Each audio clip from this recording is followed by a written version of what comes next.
Okay, so para magkaroon tayo ng sarili nating CCTS ID or CCTS card mga guys, pupunta tayo sa Google Apps ng ating mga cellphone din. I-type lang natin yung CCTS registration. Ayan. Then click natin yung register citizen CCTS. Ayan. And then so pipilapan lang natin itong mga guys, mga blank dito.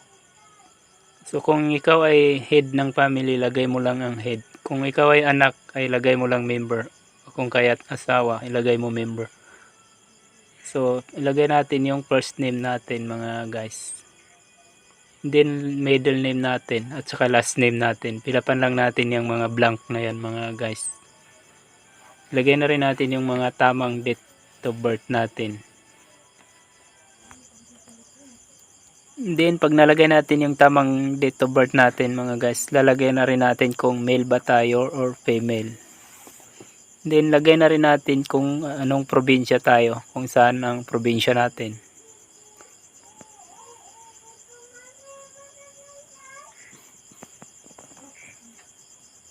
Yan, then lagay na rin natin kung anong municipality natin, kung ano yung munisipilyo natin.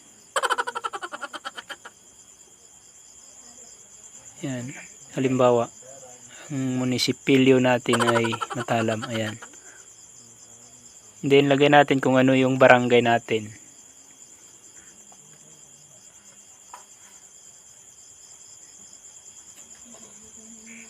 Yan, then lagay na rin natin kung ano yung street natin, kung may street tayo. Ako kasi wala kaming street. So lagay na lang natin ang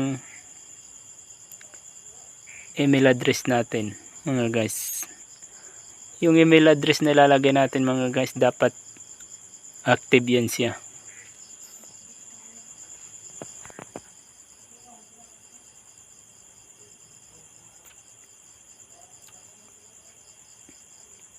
Ayan, din ilagay natin ulit yung email address natin na nilagay natin. I-verify lang natin. So lagay na rin natin yung phone number natin mga guys. Ayan.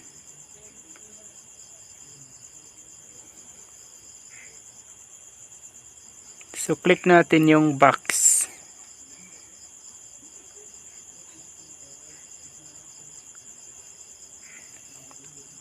Ayan, then click natin yung register.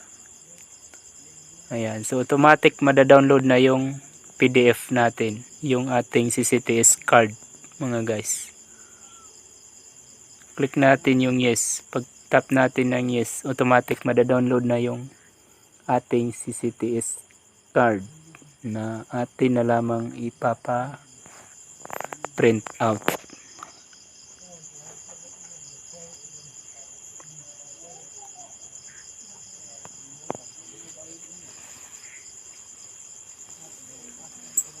Ayan, nag-download na siya mga guys.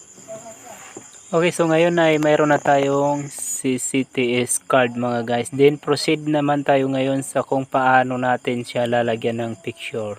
Ayan.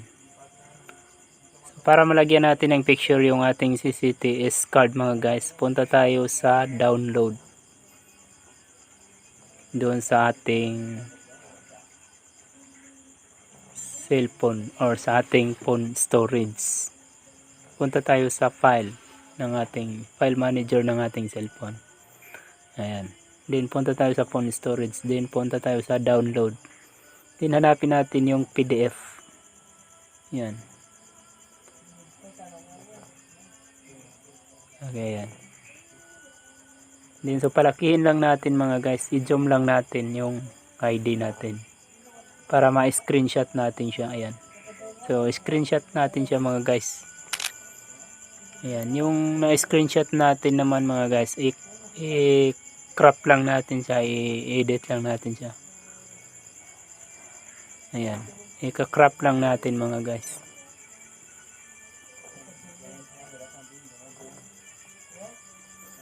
Ayan din.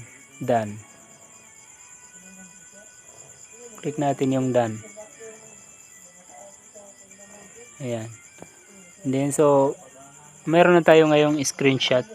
Then punta lang tayo sa Pixelab ng ating mga cellphone. Pixelab apps. Kung wala pa kayong Pixelab, pwede kayong mag-download ng Pixelab apps. Then alisin lang natin itong new text. Then punta tayo sa plus. Click natin yung plus. And then from gallery.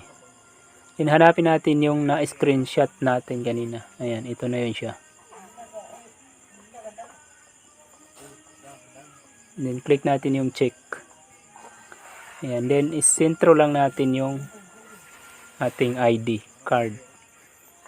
Palakihin lang natin. Ayan. Ayan. Then punta ulit tayo sa plus mga idol.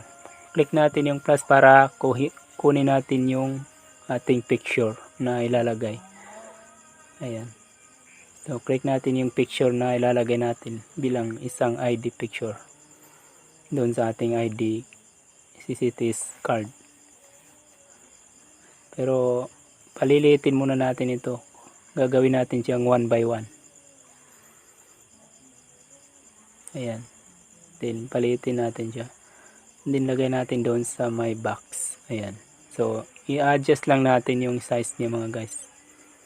Para maging fit siya doon sa box. Ayan.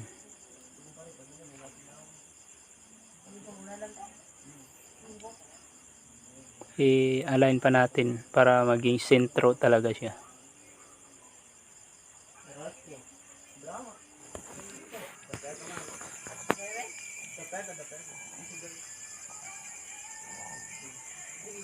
Okay, so i-align lang natin ng maayos mga guys para maganda siyang tingnan pag na-print out na natin.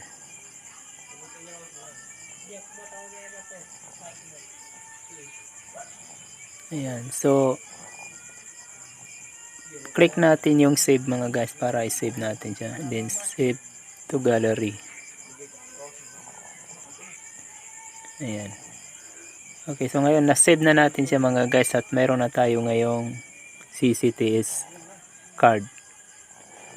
So ipapaprint out na lang natin ito mga guys. So magbabayad na lang tayo ng 25 pesos lang. Dahil 5 yung sa print out at 20 pesos naman yung para sa lamination. So maraming salamat sa inyong panonood mga guys, at kung nagustuhan yung video na ito, huwag kalimutang i-like at i-share para malaman na rin ng mga iba pa nating kababayan.